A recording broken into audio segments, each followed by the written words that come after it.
भेद जाए दीवारें, प्रेम कोई सीधे लागे।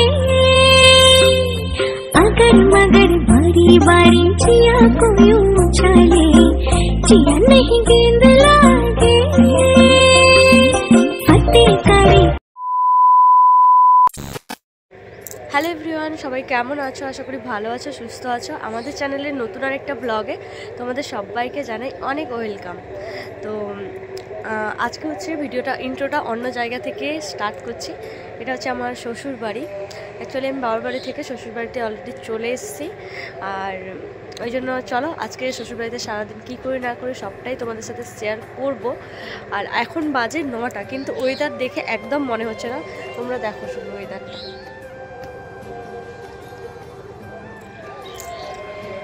রোদের একদম দেখা নেই, একদম মেঘলা কুয়াশা সব কিছু একদম চেপে বসেছে, এমন অবস্থা। তো যাই হোক, এখন দেখে মনে হচ্ছে যেন 7টা সাড়ে 7টার মতো বাজে। আজকে হচ্ছে আমার সাফ সাফাইয়ের পালা, তো সাফ সাফাই করবো। তো যেমন কথা তেমন কাজ, চলে এসেছি রুমে সাফ সাফাই করতে, এই যে ঝাড়ু হাতে নিয়ে।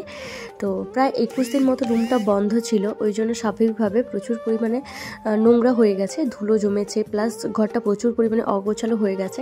অ্যাকচুয়ালি কোথাও যাওয়ার সময়ও তো জিনিসপত্র প্রচুর পরিমাণে অগোছালো থাকে, যদিও যাওয়ার সময় এবার অনেকটা গুছিয়ে রেখে দিয়ে গিয়েছিলাম, তাও অগোছালো রয়েছিল। তো সব কিছু ওই জন্য খুব ভালো করে সেগুলো গুছাতে হবে। আর আগের দিন বাবার বাড়ি থেকে এসছি, তো অনেক জামা কাপড় রয়েছে, তো সব কিছু সেগুলোও বের করতে হবে।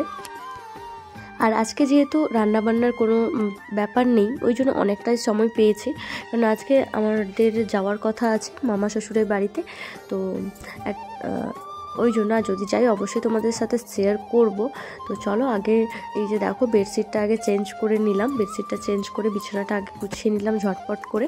তারপরে চলে এসেছি হচ্ছে ব্যাগের মধ্যে যা জামা কাপড় আছে সব কিছু বের করতে। প্রায় এক ব্যাগ জামা কাপড় রয়েছে, আর সব কিছু রোদ যেহেতু ছিল না, ওই জন্য কোনো কিছু ধোয়ার হয়নি। তো ওই জন্য সব কিছু বের করে করে রেখে দিচ্ছি, যেগুলো ধুতে হবে। তো ওই জন্যে সব কিছু বের করে নিয়েছি। আর তারপরে হচ্ছে হ্যান্ডব্যাগ থেকে যা কসমেটিকের জিনিসপত্র ছিল সব কিছু বের করে নিয়েছি। আর এই যে দেখো এই ইয়ারিংটা, তো এই কানেরটা হচ্ছে আমার ছোটো বোন আমাকে দিয়েছে। তো বেশ ভালো লাগে, অনেকজনকে পড়তে বা দেখেছি, বেশ ভালোই লাগে। তো কোনো এক সময় অবশ্যই পড়লে তোমাদের সাথে শেয়ার করব। তো চলো এগুলো সব ঝটপট করে গুছিয়ে আগে রেখে দিই।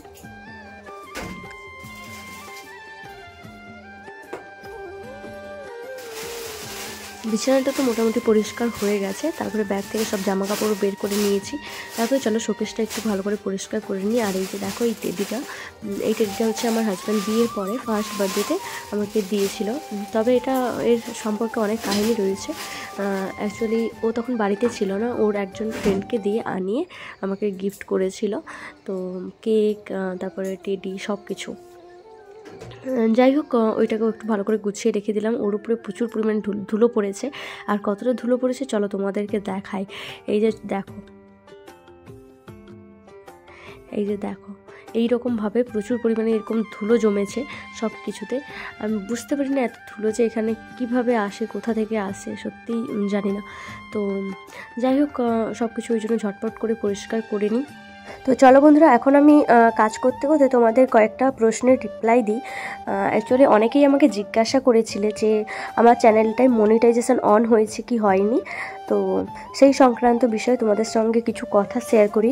অ্যাকচুয়ালি মনিটাইজেশন অন করার জন্য মেনলি দুটো ক্রাইটেরিয়া থাকে। একটা হচ্ছে 1000 ঘন্টা, মানে 1000 সাবস্ক্রাইবার্স প্রয়োজন হয়, আর একটা হচ্ছে ওয়াচ টাইম হচ্ছে প্রায় 4000 ঘন্টা ওয়াচ টাইম প্রয়োজন।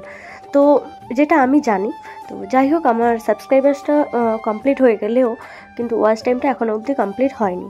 তো ওই জন্য আমি এখনও অবধি মনিটাইজেশন অন করতে পারিনি। তো আশা করব তোমরা যদি একটু সাপোর্ট করো তাহলে হয়তো তাড়াতাড়ি অন করতে পারবো। তো যাই হোক, আশা করি তোমরা বুঝতে পেরেছো। তো এই যে দেখো বকবক করতে করতে আমার প্রায় ড্রেসিং টেবিলটাও অনেকটাই গোছানো হয়ে গেছে। আর ড্রেসিং টেবিলের কাঁচটায় অনেকটা পরিমাণে ধুলো জমেছিল, ওই জন্যই একটু নিউজ পেপার দিয়ে একটু ভালো করে ঘষে পুরো একদম পরিষ্কার করে দিয়েছি। তারপরে হচ্ছে এই যে দেখো আমার ফটোটা, ওই ফটো ফ্রেমটা মানে দুটো তো ভাগ হয়ে গেছে, মানে একটু ভেঙে গেছে। তো যাই হোক, মোটামুটি আমার ড্রেসিং টেবিলটা দেখো এখন পুরো গোছানো হয়ে গেছে। অ্যাকচুয়ালি ঘরের জিনিসপত্র একটু গোছানো থাকলে না দেখতে বেশ ভালোই লাগে। তো তারপরে এই যে জামা কাপড়গুলো যেগুলো ফেলে রেখেছিলাম, মানে যেগুলো ধোবো বলে বের করেছি, তো সেগুলো এখন আমি একটা গামলার মধ্যে রেখে বাইরে রেখে দিব, কেননা এখন তো রোদ নেই, এখন ধুলেও শুকাবে না, ওই জন্যই রেখে দিব। আর রোদ হলে তারপরে ধোবো একদিন। তো মোটামুটি আমার মানে পরিষ্কার পরিচ্ছন্নতা হয়ে গেছে, খাটও পরিষ্কার, বিছানাও পরিষ্কার হয়ে গেছে, শোকেসও আর ড্রেসিং টেবিলও পরিষ্কার করা হয়ে গেছে। তারপরে একটু আমি এখন ঝাড়ু মেরে নেব ঘরটা গোটাটা। অ্যাকচুয়ালি আমরা যখন বাড়িতে থাকি না, মা যখন মানে আমার শাশুড়ি মা, তো উনি তখন ঘরটাকে খুব ভালো করে পরিষ্কার করে রেখে দেন। কিন্তু এখন মায়ের তো শরীরটা প্রচুর খারাপ হয়েছিল, ওই জন্যই মা মানে ঝাড়ু দিতেও পারেনি, মা কোনো কাজও ঠিকঠাক করে করতে পারেনি, তো ওই জন্যই এত অপরিষ্কার হয়েছে। তো যাই হোক, এখন এই যে দেখো আমার প্রায় পরিষ্কার করা এখন কমপ্লিট। আর এতগুলো নোংরা বেরিয়েছে এখন। আমাদের এই রুমটা পরিষ্কার করতে আমার প্রায় অনেকক্ষণ টাইম লেগে গেছে, প্রায় সকাল থেকে দুপুর হয়ে গেছে। শুধু আমার রুম না, পুরো ছাদটাই পরিষ্কার করেছি। তো তারপর যাব এখন আমি স্নান করতে। স্নান করে মামার বাড়িতে যাওয়ার কথা আছে, জানি না যাব কি যাব না, এখনও ঠিক নেই। তো অলরেডি মা বাবা অলরেডি চলে গেছে। মামা বাড়ি বলতে আমার মামা শ্বশুরের বাড়ি, আমার বাড়ির কাছেই।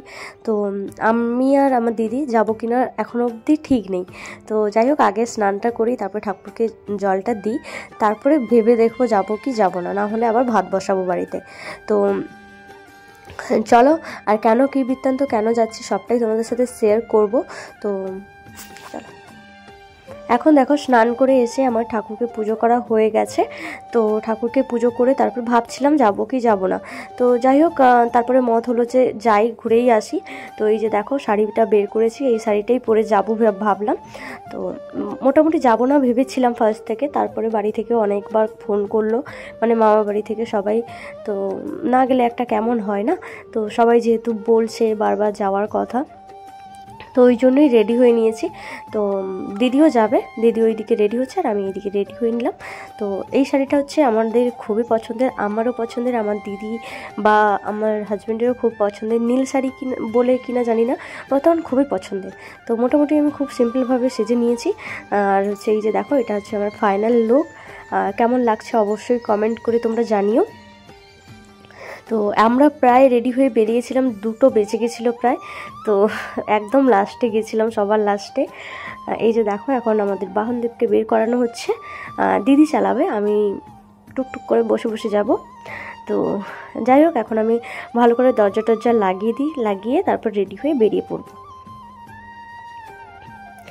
এই যে দেখো, এখন আমি রেডি হয়ে বেরিয়ে পড়েছি। তো দিদি চালাচ্ছে, আমি বসছি। আর এই যে দেখো ওয়েদারটাও বেশ ভালোই লাগছে, মনে হচ্ছে যেন সন্ধ্যাবেলা বা ভোরবেলা বেরিয়েছি লং ড্রাইভে একদম।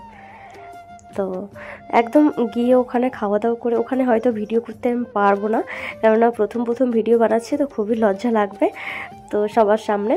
তো ওই জন্য সেরকমভাবে হয়তো ভিডিও বানাতে পারবো না। মামার বাড়িতে এসে আগে খাওয়া দাওয়া করে নিয়েছিলাম, দিয়ে তারপরে চলে এসেছিলাম হচ্ছে মামার বাড়ির পেছনে। ওখানে একটা টককুল গাছ রয়েছে, অনেক কুল হয়েছে তাতে, আর দেখতেও বেশ ভালো লাগছিল, খেতেও দারুণ লাগছিল। একটু টকটাও হয় খেতে, কিন্তু খেতে বেশ ভালো লাগছিল। তো কয়েকটা খেয়েছি আর কয়েকটা বাড়িও নিয়ে চলে এসেছিলাম। আর অনেকে যদিও বলবে যে সরস্বতী পুজোর আগে কুল খেতে নেই, কিন্তু কী করবো বলো তো, কুলগুলো দেখে না একদম লোভ সামলাতে পারিনি।